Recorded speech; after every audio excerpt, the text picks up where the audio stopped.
Hay un momento social un poco incómodo que casi todo el mundo conoce demasiado bien. Ese instante en el que el nombre de una persona que deberíamos saber simplemente se desvanece.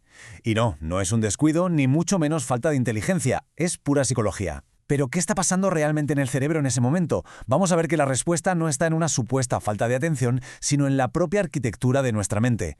La escena es muy familiar, ¿verdad?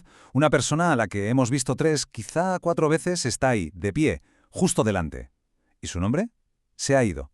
No es que esté en la punta de la lengua, no, es que ha desaparecido, como si nunca se hubiera llegado a guardar. Y lo peor, no es el olvido en sí. Es la pequeña obra de teatro que está a punto de empezar. Es el lenguaje corporal un poco forzado, la esperanza desesperada de que alguien, quien sea, diga el nombre primero, o que suene un teléfono, o que se incendie el edificio, vamos, cualquier cosa con tal de evitar tener que confesarlo. Entonces, ¿cuál es el primer culpable de todo esto? Pues para empezar, la sobrecarga cognitiva. En el momento de una presentación, el cerebro está haciendo una cantidad de trabajo enorme. Pensemos en nuestra memoria de trabajo, ese pequeño disco duro a corto plazo. Pues bien, en ese momento está haciendo malabares con, como mínimo, 5 tareas a la vez. Nuestro cerebro está analizando, procesando y planificando, todo de forma simultánea, mientras intentamos registrar ese nuevo nombre. Y justo ahí, en mitad de todo ese caos, alguien nos lanza un dato suelto, un nombre.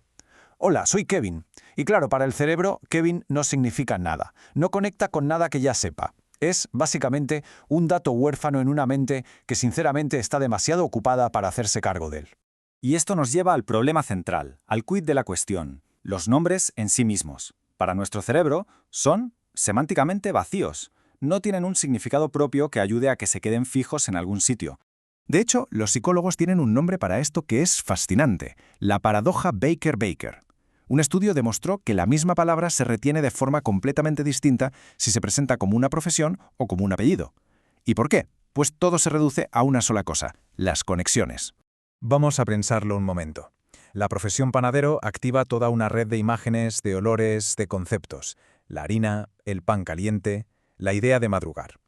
En cambio, el apellido Baker, o zapatero si queremos, flota en el vacío. No tiene raíces en nuestra red de memoria. Es solo un sonido. Hay una analogía que lo explica muy bien. El cerebro da prioridad a la experiencia, no al texto. Recuerda el olor de las flores en un funeral, una frase que le impactó, la emoción que había en la sala. El nombre es como el programa que te dan en la puerta. Es información funcional, sí, pero no es la experiencia en sí. Y nuestro cerebro siempre va a elegir la experiencia. Bien, ahora vamos a girar un poco el foco y a ver cómo nuestros propios factores psicológicos, esa voz que todos tenemos en la cabeza, pueden sabotear activamente el proceso de recordar un nombre. Para las personas que son muy conscientes de sí mismas o que tienden a la ansiedad social, el momento de una presentación es el telón de fondo de su propio monólogo interno. El nombre entra por un oído, pero esta especie de apisonadora de pensamientos y de autocrítica le pasa justo por encima. De hecho, esto está tan estudiado que tiene un nombre, el efecto del siguiente en la fila.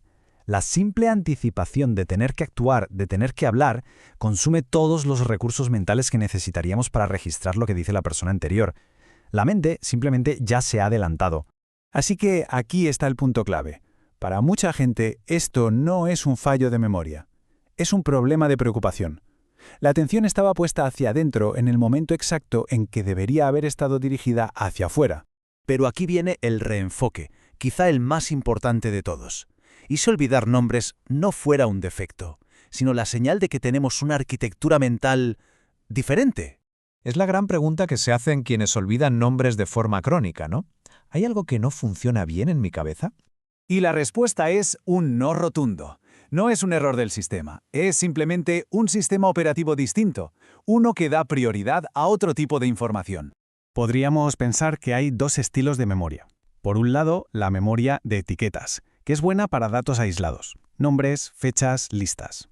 Y por otro, la memoria contextual, que es mucho más rica y asociativa. Esta se especializa en el tejido que conecta una experiencia, las historias, las emociones. Y esto es lo que un cerebro con una fuerte memoria contextual sí recuerda.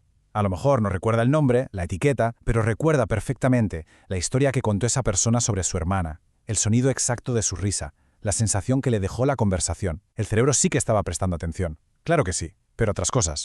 Y este es el mensaje final, la idea con la que de verdad hay que quedarse. Olvidar el nombre de alguien no es un veredicto sobre cuánto nos importa esa persona. A menudo significa justo lo contrario, que el cerebro estaba tan ocupado archivando la textura real de quienes son que simplemente no le quedó espacio para la palabra más arbitraria y, seamos sinceros, la menos interesante que se dijo. Porque lo que se recuerda, lo de verdad, eso sigue ahí.